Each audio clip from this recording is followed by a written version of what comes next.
Hello दोस्तों, स्वागत है आपका हमारे channel computer education and recruitment news में।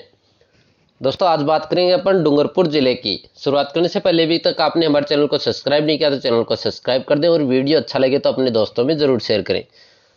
तो शुरुआत करते हैं अपन डूंगरपुर जिले के बारे में कुछ बातों की। तो सबसे पहले दे रखा डूंगरपुर को पहाड़ों की नगरी के उपनाम से जाना जाता है। क्वेश्चन पूछ लिया जाए कि डूंगरपुर को अन्य किस नाम से जाना जाता है, या फिर बोल दें कि डूंगरपुर का उपनाम क्या है। वह पहाड़ों की नगरी। दूसरा है डूंगरपुर व बांसवाड़ा के मध्य के भूभाग को मेवल के नाम से जाना जाता है। ये क्वेश्चन एग्जाम में पूछा जा चुका है कि मेवल क्या है। तो मेवल क्या है? डूंगरपुर और बांसवाड़ा के बीच का जो भूभाग है उसे मेवल कहा जाता है। आगे बात करें अपन डूंगरपुर के क्षेत्रफल की, तो 3770 वर्ग किलोमीटर इसका क्षेत्रफल है। बात करें अपन नगरीय क्षेत्रफल और ग्रामीण क्षेत्रफल की, तो जो नगरीय क्षेत्रफल है वो 31.27 वर्ग किलोमीटर और ग्रामीण क्षेत्रफल है 3738.73 वर्ग किलोमीटर। वहीं बात करें अपन कुल वन क्षेत्र की, तो है 646.82 वर्ग किलोमीटर। आगे है डूंगरपुर में विधानसभा क्षेत्रों की संख्या 4 है। तो 4 विधानसभा क्षेत्र है डूंगरपुर में। पहला डूंगरपुर, दूसरा आसपुर, तीसरा सागवाड़ा, चौथा चौरासी। 4 विधानसभा क्षेत्र हैं। आगे बात करें अपन डूंगरपुर में उपखंडों की, तो 3 उपखंड हैं, 3 डूंगरपुर में तहसीलें हैं और उप तहसीलें 2 हैं। और ग्राम पंचायतों की बात करें तो है 188 ग्राम पंचायत। आगे बात करें अपन 2011 की जनगणना के अनुसार डूंगरपुर के आंकड़ों की, तो कुल जनसंख्या है 13,88,552, जिसमें से पुरुष जनसंख्या है वो है 6,96,532। वहीं महिला जनसंख्या की बात करें तो 6,92,020। दशकीय वृद्धि दर की बात करें तो वह 25.4%। लिंगानुपात 994। जनसंख्या घनत्व की बात करें तो 368 है। साक्षरता दर की बात करें तो 59.5%। इसमें से पुरुष साक्षरता है वह 72.9% और महिला साक्षरता 46.2%। ये है जनसंख्या के आंकड़े 2011 की जनगणना के अनुसार। अब बात करें अपन राजस्थान में सर्वाधिक अनुकूल लिंगानुपात वाला जिला डूंगरपुर है। यहाँ पर प्रति 1000 पुरुषों पर महिलाओं की संख्या 990 है। लेकिन ये क्या है, 990 से ज़्यादा ही रहती है। यहाँ पे क्या लिखा कि अनुकूल लिंगानुपात है। आगे बात करें अपन डूंगरपुर में कुल पशुधन की, तो 10,89,600 कुल पशुधन है। वहीं पशु घनत्व की बात करें तो वह 289। आगे बात करें अपन डूंगरपुर की स्थापना की, तो सन 1356 ईस्वी में रावल उदय सिंह के द्वारा की गई थी। रावल उदय सिंह के शासनकाल में वर्तमान डूंगरपुर व बांसवाड़ा एक ही थे। रावल उदय सिंह ने अपने जीवन काल में ही अपने दोनों पुत्रों में बंटवारा कर पश्चिमी हिस्सा जो वर्तमान में डूंगरपुर है अपने बड़े पुत्र पृथ्वीराज को तथा पूर्वी हिस्सा जो वर्तमान में बांसवाड़ा को अपने छोटे पुत्र जगमान को दे दिया था। डूंगरपुर व बांसवाड़ा को वागड़ प्रदेश के नाम से भी जाना जाता है। आगे बात करें अपन डूंगरपुर में बहने वाली नदियों की, तो सबसे पहले माही नदी। इसमें क्या देखो, इसका उद्गम है वो मध्य प्रदेश में विंध्याचल की महू की पहाड़ियों से इसका उद्गम होता है। यह बांसवाड़ा के खांदू ग्राम से राजस्थान में प्रवेश करती है। माही नदी को बागड़ की स्वर्ण रेखा, कांठल की गंगा आदि उपनामों से जाना जाता है। माही नदी राजस्थान की एकमात्र ऐसी नदी है जो राजस्थान में दक्षिण में प्रवेश करती है तथा वापस दक्षिण में निकल जाती है। माही नदी कर्क रेखा को 2 बार काटती है। माही नदी डूंगरपुर व बांसवाड़ा के बीच सीमा बनाती है। दक्षिण राजस्थान में माही नदी के अपवाद क्षेत्र को 56 का मैदान कहते हैं। बेणेश्वर धाम नवाटापरा गांव के पास है। डूंगरपुर में माही नदी सोम व जाखम में मिलकर बहती है। बेणेश्वर धाम राजस्थान का सबसे बड़ा त्रिवेणी संगम है जिसे आदिवासियों का कुंभ कहा जाता है। बेणेश्वर धाम पर प्रतिवर्ष माघ पूर्णिमा को विशाल मेला लगता है। इनमें से क्वेश्चन कौन कौन से पूछे जाते हैं। सबसे पहला, माही किस नदी को बागड़ की स्वर्ण रेखा और काठल की गंगा कहा जाता है? ये क्वेश्चन पूछा जाता है, वो माही नदी को कहा जाता है। और क्या है ये कि ऐसी कौन सी नदी है जो कर्क रेखा को 2 बार काटती है? तो वह माही नदी। और डूंगरपुर और बांसवाड़ा के बीच की सीमा बनाने वाली नदी कौन सी है? तो वह माही नदी। दूसरा इसमें से पूछा जाता है कि 56 का मैदान किस नदी को क्षेत्र को कहा जाता है तो वो कहा जाता है माही नदी का जो क्षेत्र है उसको 56 का मैदान कहा जाता है। ये क्वेश्चन माही नदी से संबंधित पूछे जाते हैं। आगे बात करें अपन सोम नदी की, तो सोम नदी का उद्गम है ऋषभ देव के पास स्थित बिछामेड़ी की पहाड़ियां उदयपुर से होता है।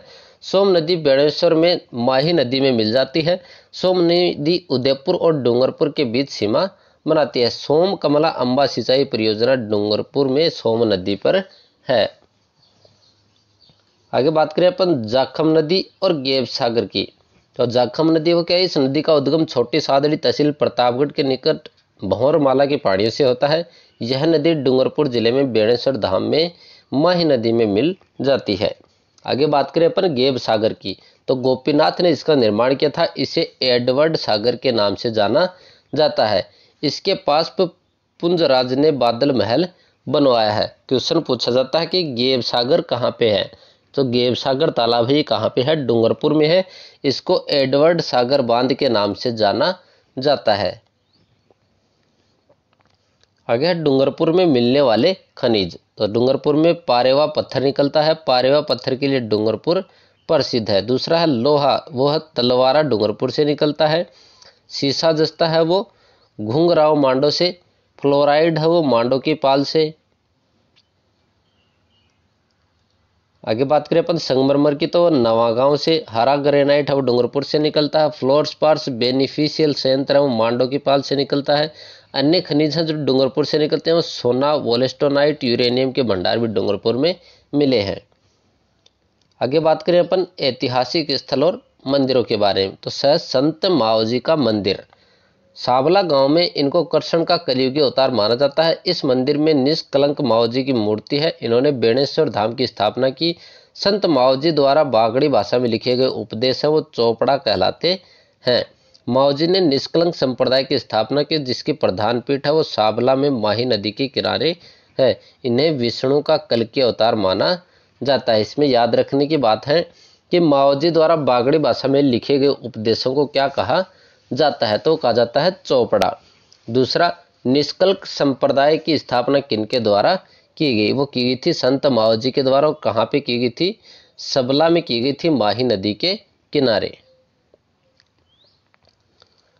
आगे बात करें अपन सैयद फखरुद्दीन की दरगाह, ये क्या है, गलियाकोट डूंगरपुर में है। माही नदी के किनारे स्थित यह दरगाह दाऊदी बोरा संप्रदाय का प्रमुख तीर्थ स्थल है। यह मुहर्रम के 27वें दिन उर्स लगता है। आगे बात करें अपन बेणेश्वर की, तो मंडेश्वर नवाटापरा आसपुर तहसील में है। बेणेश्वर का अर्थ है डेल्टा की मल्लिका। यह मेला सोम, माही, जाखम नदियों के त्रिवेणी संगम पर भरता है। इस मेले में आदिवासी भीलों व बागड़ का कुंभ कहते हैं। तो जो बेणेश्वर का मेला है इसको क्या कहा जाता है, आदिवासियों का कुंभ, भीलों का कुंभ और बागड़ का कुंभ कहा जाता है। ये क्वेश्चन एग्जाम में पूछा हुआ है कि आदिवासियों का कुंभ किस मेले को कहा जाता है, तो वो बेणेश्वर मेला है उसको आदिवासियों का कुंभ कहा जाता है। इस मेले में आदिवासी अपने पूर्वजों की अस्थियों का विसर्जन करते हैं। भील जाति के लोग बेणेश्वर मेले में अपना जीवन साथी चुनते हैं। इस मेले को भीलों का पुष्कर भी कहा जाता है। यह मेला माघ पूर्णिमा को बढ़ता है। यहाँ पर विश्व का एकमात्र 5 स्थानों से खंडित शिवलिंग है तथा यह मूर्ति को पुजारी के अलावा कोई छू नहीं सकता। आगे बात करें अपन देव सोमनाथ मंदिर, सफेद पत्थरों से निर्मित देव सोमनाथ मंदिर डूंगरपुर में है। इस मंदिर के निर्माण में कहीं भी चूने का प्रयोग नहीं हुआ, केवल पत्थरों से चुनकर बनाया गया है। स्थापक का पत्थर मंदिर, यह पत्थर की पूजा होती है। आगे है जैन मंदिर, डूंगरपुर के मुख्य बाजार में भगवान आदिनाथ का मंदिर, नेमिनाथ स्वामी का डंडा मंदिर एवं मामा भांजा का मंदिर है। डूंगरपुर के खरदड़ा गांव में क्षेत्रफल का प्रसिद्ध मंदिर है। धनमाता और काली माता का मंदिर कहाँ पे है, डूंगरपुर में है। आगे बात करें अपन एक थंबिया महल, डूंगरपुर में है, जिसका निर्माण महारावल शिव सिंह ने 1730 से 1785 के बीच अपनी राजमाता ज्ञान कुंवरी की स्मृति में करवाया। तो ये एक थंबिया महल याद रखने का है। दूसरा है जूना महल, डूंगरपुर में है। इसकी स्थापना वीर सिंह ने विक्रम संवत 1939 में की। अगर डूंगरपुर के प्रसिद्ध व्यक्ति सबसे पहले हैं भोगीलाल पांड्या, जिनको वागड़ के गांधी के नाम से जाना जाता है। इनका जन्म 13 नवंबर 1904 को डूंगरपुर के सिमलवाड़ा गांव में हुआ। इन्होंने वागड़ शिवा मंदिर डूंगरपुर प्रजामंडल की स्थापना की थी। आगे बात करें अपन नगेंद्र सिंह की। जन्म 18 मार्च 1914 में। अंतर्राष्ट्रीय न्यायालय हेग में 2 बार न्यायाधीश रहे हैं। नगेंद्र सिंह ने the theory of force Hindu polity पुस्तक की रचना की। भारत सरकार ने 1973 में इन्हें पद्म विभूषण से सम्मानित किया था।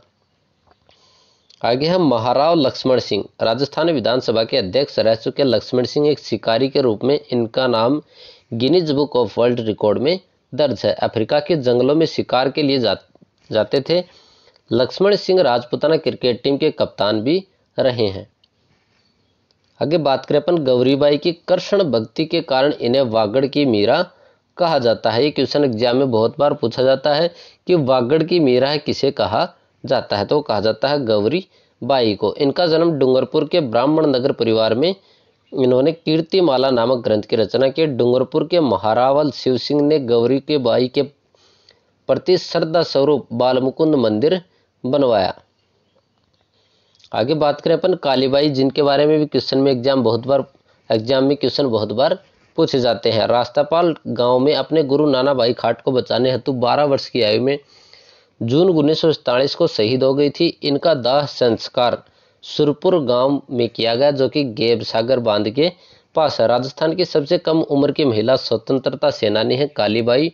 रास्तापाल ग्राम की पाठशाला में हुए हत्याकांड में पाठशाला संरक्षक नानाभाई खाट व सेगाबाई खाट तथा भील बालिका कालीबाई शहीद हो गए थे। आगे डूंगरपुर जिले के महत्वपूर्ण तथ्य। डूंगरपुर को पहाड़ों की नगरी कहा जाता है। राजस्थान निर्माण के समय राजस्थान का सबसे छोटा जिला था। वागड़ की राजधानी बड़ौदा प्राचीन काल में थी।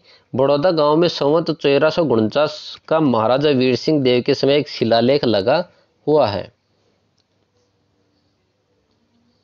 आगे डूंगरपुर को राष्ट्रीय बागवानी मिशन में शामिल किया गया। डूंगरपुर कलेक्ट्रेट परिसर में राज्य में पहली बार ड्रेस कोड शुरू किया गया। बरबुदानिया ये गांव है। यहां देश का तीसरा एवं जनजातीय क्षेत्र का प्रथम महिला सहकारी मिनी बैंक स्थापित किया गया है। यह है डूंगरपुर के बारे में कुछ महत्वपूर्ण बातें।